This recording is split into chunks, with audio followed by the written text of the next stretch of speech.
کاروباری طبقے کا ایک بہت نمایاں نام فیصل آباد کے ستارہ گروپ کا ہے۔ مرحوم میاں بشیر صاحب جو ستارہ انڈسٹری کے مالک تھے، ان سے میری بہت ملاقات رہتی تھی۔ میاں صاحب بہت ذہین تھے اور کمال کی یادداشت کے مالک تھے۔ جسے مل لیتے اس کا نام اور اس کی تمام خوبیاں اور خامیاں تک انہیں یاد رہ جاتی۔ فون کرتے تو جو ملازم فون اٹھاتا اس کا جھوٹ اور سچ فوری جانچ کے ملاقات پہ اسے یاد بھی دلاتے۔ ایک آنکھ کی روشنی گنوا چکے تھے۔ ایک دن تشریف لائے تو پوچھنے لگے، مسز قربان، آپ مجھے پسندیدہ سمجھتی ہیں یا ناپسندیدہ؟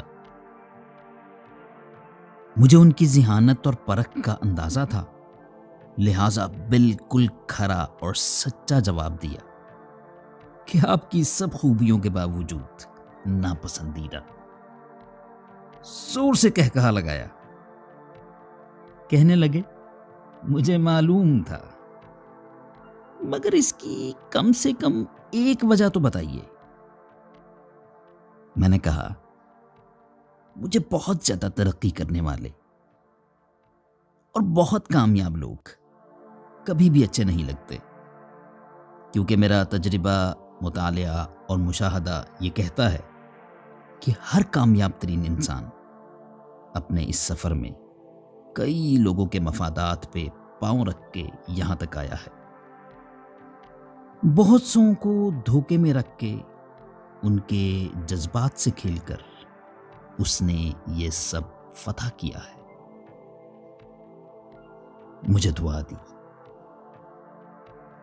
اور کہنے لگے، بیٹی، آپ کی یہ بات 16 آنے درست ہے۔ ترقی کا اتنا لمبا سفر کبھی بھی بہت زیادہ جائز ذرائع سے طے نہیں ہوتا، اور اگر کوئی ایسا دعویٰ کرتا ہے تو وہ دنیا کا سب سے بڑا جھوٹا ہے۔ میں نے شرارتاً کہا، آپ نے بھی تو اپنی کتاب میں سب جائز لکھا ہے۔ پھر ہنس دیے اور بولے، وہ لکھنے والا حساب دے گا، میں تو صرف تفصیل بتانے کا گناہگار ہوں۔ پھر انہوں نے 2 بار شریف آدمیوں کو دھوکہ دے کے ان کے سودے کو سستا لے کر مہنگا بیچ دینے کے واقعات بھی سنائے۔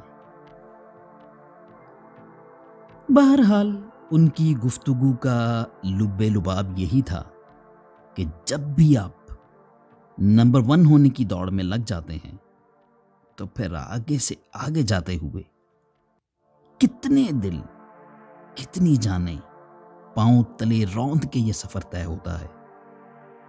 میرے تجربات میں اس کی لا تعداد مثالیں ہیں۔ بس اسی لیے مجھے ہر دم ترقی اور بہت ترقی کی گردان کرتے ہوئے موٹیویشنل سپیکرز زہر لگتے ہیں۔ ہمیشہ یہ دعا مانگتے رہا کریں، اللہ تعالی جائز ترین ذرائع سے دولت عطا فرمائیں اور عزت سے زندگی بسر کرنے کی توفیق ہمیشہ عطا کیے رکھیں۔